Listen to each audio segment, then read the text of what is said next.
Welcome back to another Celtics Nation Rise recap. Tonight, the Celtics played the Magic down in Orlando for an NBA Cup game. This game had a little more meaning today. The Celtics unfortunately lost 123 to 110. The Magic started off this game really hot, hitting a lot of their three-point shots, unlike them so far this season, but that really proved to really create some struggle for the Celtics in that first half. And then in the second half, the Celtics came back.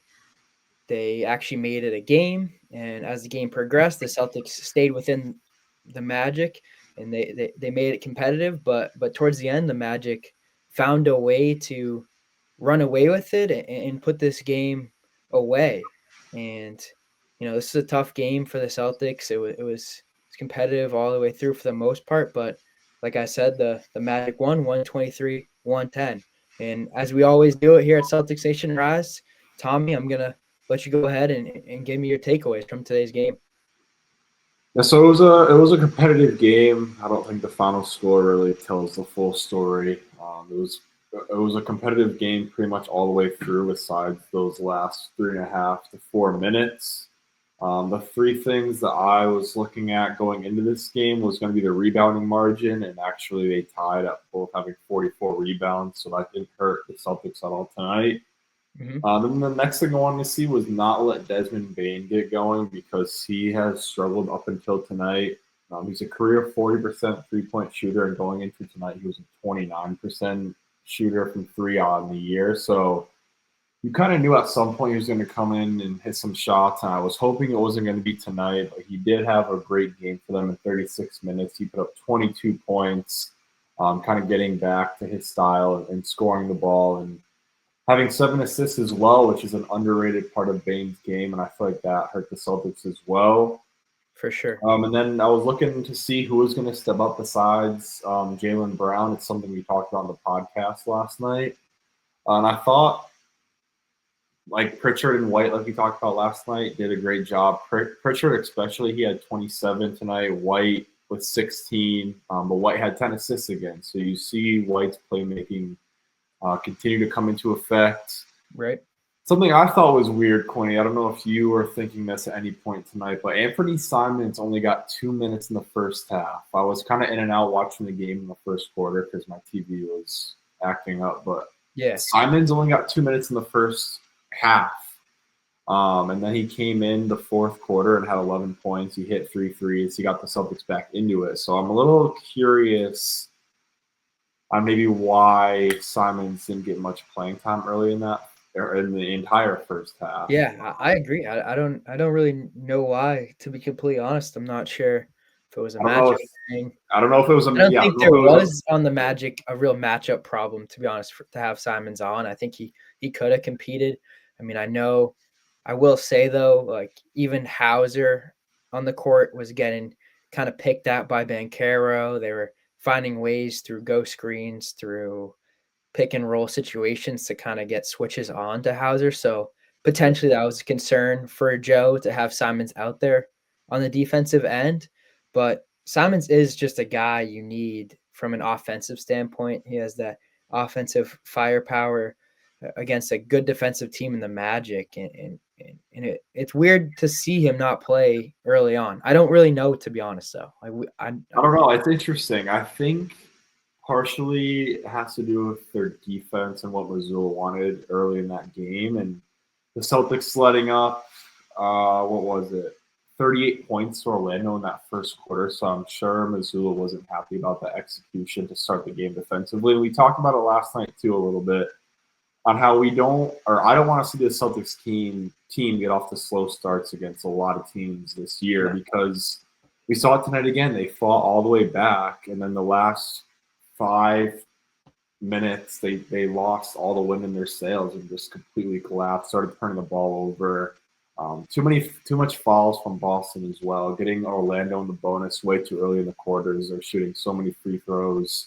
I feel like maybe that's where Missoula was thinking earlier in the game. They needed more defense on the court. And Simons had 5 fouls and only 18 minutes. So that's something that he's gonna have to clean up.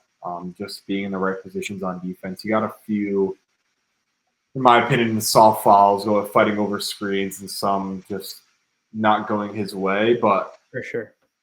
if there's one thing that we want to see Simons grow on, it's his defensive consistency, I would say. But it's still weird to see him only get 2 minutes in that first half, knowing the impact that he has for this team's second unit. Yeah, in mentioning the fact that Simons came off the bench and didn't get a lot of minutes, the bench was outscored 32-18 today. I mean, that's an interesting stat to think about. You're not giving Simons those minutes off the bench, and now we're getting outscored against the Magic's bench. And that is something that the Boston Celtics sometimes can be concerned with because you don't have as deep of a bench this year. Mm-hmm. And sometimes you're not going to get that scoring firepower. And that shows an even more need to have Simons coming off the bench, to have Simons in those valuable minutes. So do you sacrifice on the defensive end and give him those minutes? I don't know. I don't know if really what Joe Mazzulla was thinking, but that was a big discrepancy. And to be honest, probably the biggest discrepancy because all the other stats were pretty close. I mean, field goal percentage, Orlando 48%, Boston 44. I mean, those are extra points on the board for sure. 3-point. Orlando shot significantly better than Boston, which definitely was shocking tonight because that's not Orlando's forte. And then turnovers, 16-12, right? So I guess the stats, when you look at them, there are these little margins where you see that Orlando won, and that was the difference of the game today, right? I've talked about it previously, and I'm going to continue to harp on it. The margin of error for the Celtics is very, very small. You have to play almost perfect against every team in the league. I don't care if it's the bottom of the barrel team or the best team in the league. Like, you have to play perfectly and you have to play the best brand of basketball possible. And it's unfortunate, but the Celtics didn't find a way to do that, and it hurt them tonight. I will say it was nice to see Josh Minot play well. 21 points, 8-12 shooting. I mean, it's impressive. That's nice to see. It just he continues to show that he is a player the Celtics can trust, can go to, and can utilize on both the offensive end and the defensive end. Once again, Jaylen Brown played amazing, right? I mean, he just continues to pour in the points. He continues to play great, great offense and help lead this team. But it just wasn't enough. And so let's take a look at the quarters and how they kind of went. I'll start off with, give me 1 second as I pull this up. Yeah, as you're pulling that up, I'll just state something else that stood out to me in that first For half. sure. Orlando had 14 second chance points in the first half alone. So if even the Celtics cut that down to 7, instead of being down 8, they can be down 1 to 2-3 points instead of it being down 8 at halftime and trying to fight their way back in that third quarter, which eventually they did. But Right. just small stats like that, and we kind of talked about the rebounding game. Orlando was able to get a lot of easy second chance looks in that first half, and I think that's what puts the Celtics in a hole again early on in the game. Which again, you see them fight back, but at the end, those last 5 minutes, they kind of lose that spark and that energy because of all the energy they waste just fighting their way back into the game, especially against a tough Orlando team. Like they faced tonight.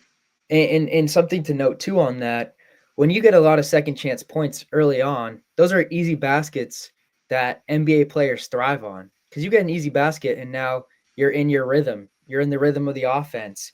You're seeing baskets go through the hoop, and that's important for any team to see early points on the board, especially for a team that may not have been shooting the best, right? As of late for this season. So Yeah.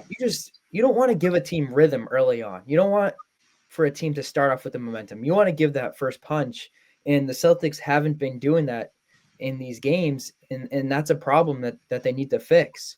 And it goes to show right in the first quarter, the Celtics went down 38-25, and now they're clawing back. Celtics won the second 26-21, the third 29-25, and then the fourth they lost 29-37. So you're not playing, obviously each quarter matters, but first you're getting down in the first quarter, and then in the fourth when it matters the most, you're going down, right? It's like we there's got to be a level of consistency throughout the game that they can find a way to score throughout the entire game and keep that momentum going.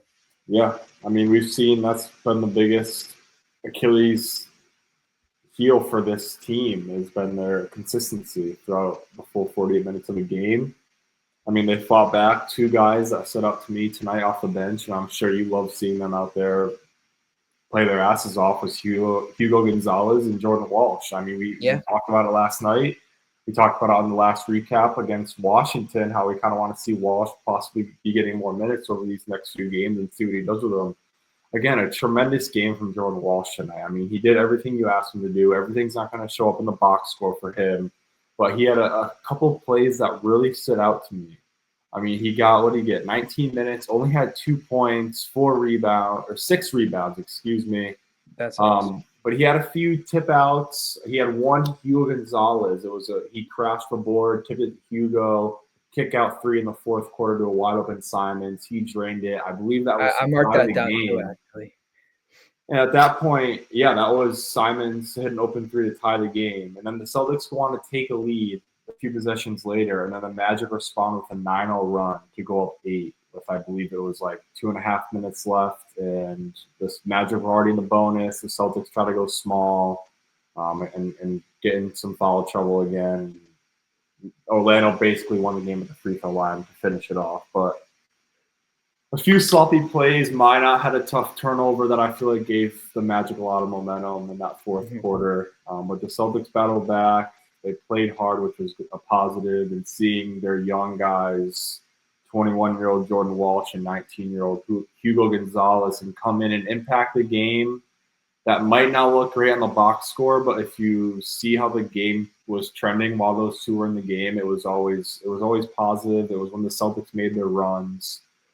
So I was really excited to see Walsh out there continuing to play well along with Hugo. So if we're going to take a positive out of tonight off of our bench, it would definitely be those two guys. Yeah, 100%. And I'm with you on Walsh and Hugo. It's just amazing to see that these guys come out and they look hungry. They're fighting for something. It's clear, and that's giving a spark off the bench, like you said. May not necessarily show it in the box score, but that's all you can ask for Yeah, from these and guys. we were talking about upside too. Like I feel like we saw glimpses of what Walsh can bring to the team with his upside, length, athleticism, can defend, can crash the glass, and he checked all those 4 boxes tonight. He didn't hit. He took a few threes, didn't hit them, but I feel like as he gets more minutes and gets more of a rhythm in this offense and being on the floor, he's going to see those shots fall, which will then open up the lane and for him to drive the ball to the basket and make plays for himself and others on the court. But I thought, it was a great sign tonight to see those two young guys step up and impact the game on a positive note. Then Sure. I'll get into a few player stats for Orlando. Desmond Bane, we already mentioned his name earlier. He had 22 points, 7 assists, 6 rebounds. Good bounce back game for Bane. And I know I'm sure a lot of Magic fans were excited to see him get going. And Franz Wagner, another solid young player for the Magic who feels like he's continuing to develop as the years go on. He had 27 tonight. 6 rebounds, 6 assists, a great game from him. He shot 50% from the floor, 9 of 18, so pretty efficient night for Wagner. He's a great young player for the Magic as well. Paulo Banchero was pretty limited tonight. He didn't really kill the Celtics at all, which was a good thing to see. And if he's only scoring 15 points, you're hoping you're getting the W against Orlando. But Yeah, definitely. of course, tonight that wasn't the case. Then for the Celtics, Caires struggled tonight a little bit. He missed pretty much a wide open layup in that fourth quarter, which was a tough one. I know he wants that one back, and that's definitely one the Celtics are going to want to have with just the time and score in that particular situation. So that was a tough moment for Caires. He struggled tonight with only 5 points. Minot was good again, 12 points, hit a three, just brought energy, and everything you expect on a Minot, I feel like he gives you pretty much on a night-to-night basis. Derek White, 16 points, 10 assists. Good to see him playmaking for others again. 7 for 16, 43% from the field. So you're hoping, and we will, I know we will, see those numbers kind of increase, and he'll get hot and have a few good games for us. But again, we're not seeing Derek White and at his full potential. I feel like we haven't seen him at his full potential. No, definitely not. And it's good to see that. But the thing is, yes, he's not playing at his full potential, but we've seen it in the past when he has. And right now he's still making an impact on the defensive end. He's giving assists. So you can't count Derek White out. He's going to find a way to turn the tide and figure it out. I mean, I there's no doubt in my mind. Yeah, and that's important to keep in mind. Yeah, I'm staying confident about White. He just had a slow start to the year of putting the ball in the basket, and that happens. It's a part of the game, and he'll turn it around. Jaylen Brown, 36 minutes, 32 points. What can you say about Brown? Having an all NBA type of a season so far, 15 to 28, 53% from the field. His mid-range game is at an all-time high right now. He feels like he's getting to his spots. When he gets to that mid-range, his footwork is so improved. His handle, his strength of the basketball, just getting to where he wants to go onto the court, and he's being super efficient in that mid-range game. Only shot 1 for 6 from three. I mean, but you can't find really much to complain about with Jaylen Brown. No, you really can't for this team right now. And then lastly, Pritchard, 32 minutes, 27 points. Great game from him as well. He gave the team a huge spark in that first half. And Pritchard played a great game tonight as well. Can't expect much more from him. But you give up 123 to a Magic team, and that's going to be tough to win when you give up 120 points to a tough Orlando team who's going to play you hard on defense. Right. That you can't give up a lot of points considering the fact that defensively they are talented, and it's going to be hard enough to put up points on your own end. So that's tough. And the last thing I'll say before I'm sure you're going to wrap everything up is going to be I'm been pretty disappointed so far in Sam Hauser this year. I was going to actually mention that. Just watch him out there. He was 1 for 6 from three, 16%. And I feel like if Sam Hauser isn't being a threat from the 3-point line, he isn't giving the team much when he's out there on the court. He's not a bad defender. He's not a plus defender, so he's not really going to win you many possessions on the defensive end of the floor. But so far this year, 38% from three from him. I think that number is going to go down after tonight's 1 for 6 comes into effect. But I really want to see Sam Hauser get going, because if he's not hitting threes, he's not giving the team much when he's out there. I want to see Sam Hauser really get going here soon. Yeah, I agree. And it's tough when he's not hitting threes, because defensively at times he can be a liability. Like I said earlier, he's getting switched on, and a lot of just from the Celtics defensively in itself, Garza went out there, middle drive, allowed the Magic to create. I think they could have done a better job at containing, but even Sam Hauser, unfortunately, when he's out there, they're going to go after him. And when he does get a switch, when Banchero's on him, there's not a lot of confidence in him that he's going to make a stop. And that's tough. And so if he's not hitting, it's tough to have him out there. But the thing is, we do need him to hit those shots, right? So it's a tough little equation right there. But honestly, I think we covered majority of this game, and tough loss in the NBA Cup.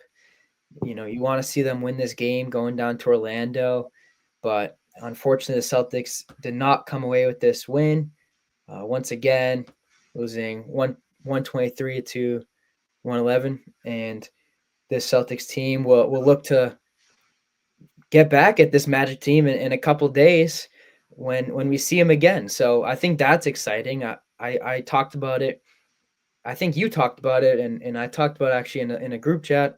It's nice to see this little back to back. It's like this baseball vibe. I think you said it yesterday, and I like this because I think it's going to create a little more animosity between teams. There's going to be a little more grit and grind. This team just beat you. It's a familiar face. You're frustrated. Let's go at it. Let's create some energy, and I think that's an interesting thing to think about just for the NBA, because across the league sometimes there's not as much physicality. There's not much angst when you're playing a team.